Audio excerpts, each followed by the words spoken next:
Hello বন্ধুরা, সবাইকে নমস্কার। আমি এখন রান্না করব কবুতরের মাংস। এখানে কবুতর কেটে ধুয়ে পরিষ্কার করে নিয়েছি। একটা বলের মধ্যে মাংসগুলো নিয়ে নিচ্ছি।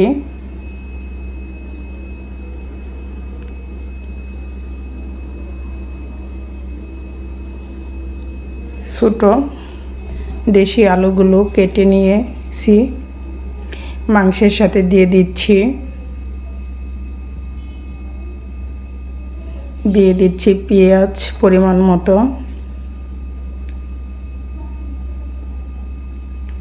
দিয়ে দিচ্ছি কাঁচামরিচ, গোটা রসুন। আমি রসুন পরিমাণটা একটু বেশি দেব।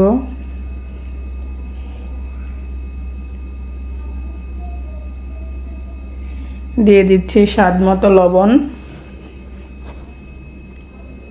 এখানে 4টা কবুতরের মাংস। দিয়ে দিচ্ছি আদা বাটা,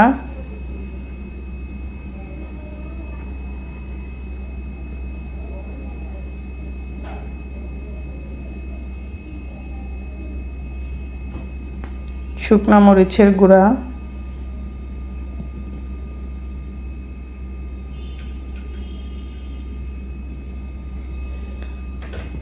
হলুদ গুঁড়া,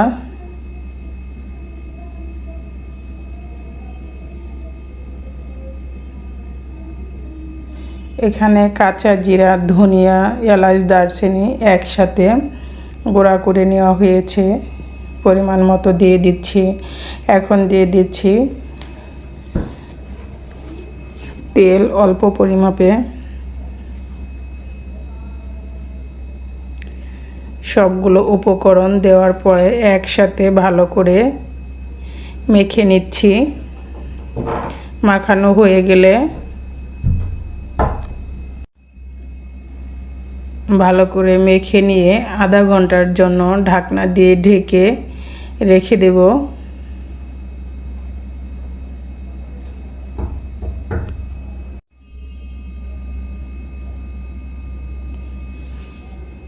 এভাবে কবুতরের মাংস মেখে রান্না করলে খেতে খুবই সুস্বাদু লাগে। আমি ঢাকনা দিয়ে ঢেকে আধা ঘন্টার জন্য রেখে দেব।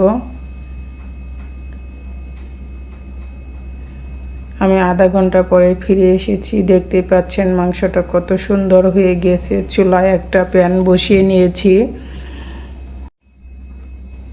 পরিমাণ মতো তেল দিয়ে গোটা জিরা, তেজপাতা, গোটা এলাচ, দারচিনি দিয়ে হালকা বাদামি কালার করে ভেজে নেব। আর ফোড়নে দিয়ে দিচ্ছি গোটা রসুন।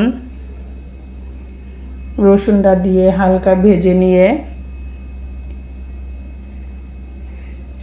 দিয়ে দিব মেখে রাখা কবুতরের মাংসগুলো।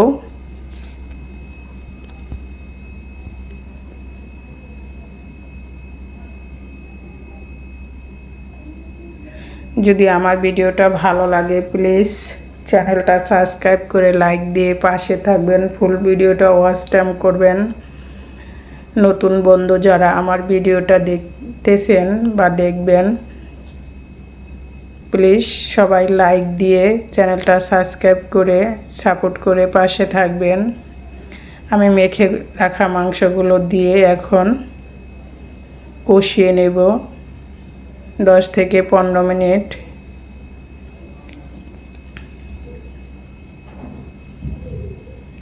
দেখতে যতটা সুন্দর লাগতেছে ঠিক খেতেও ততটাই সুস্বাদু হয়েছে।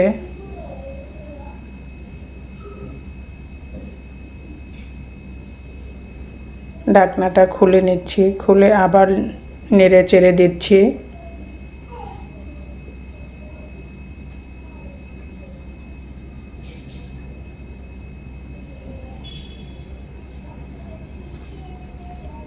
এভাবে নেড়ে চেড়ে কিছুটা সময় কষিয়ে নেব। যদি আমার রান্নাটা ভালো লাগে এভাবে ট্রাই করে দেখতে পারেন, খেতে কতটা সুস্বাদু হয়।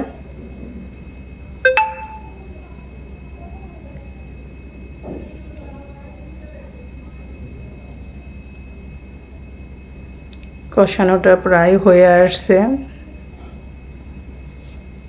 এখন দিয়ে দিচ্ছি অল্প পরিমাণে জল, কারণ আমি মাংসটা ভুনা ভুনা করব।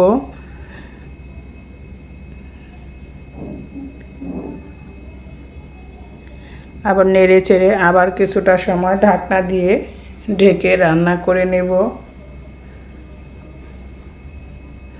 15 থেকে 10 মিনিট।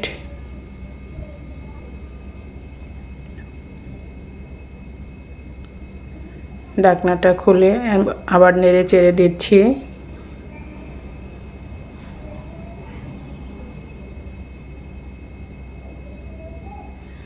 রান্নাটা প্রায় হয়ে আসছে।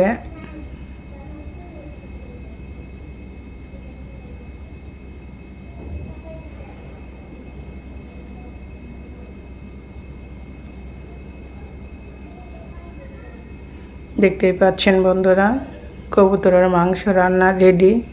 কত সহজে রান্না করা হয়ে গেল। চুলা থেকে নামিয়ে নিয়েছি। সবাই ভালো থাকবেন, সুস্থ থাকবেন।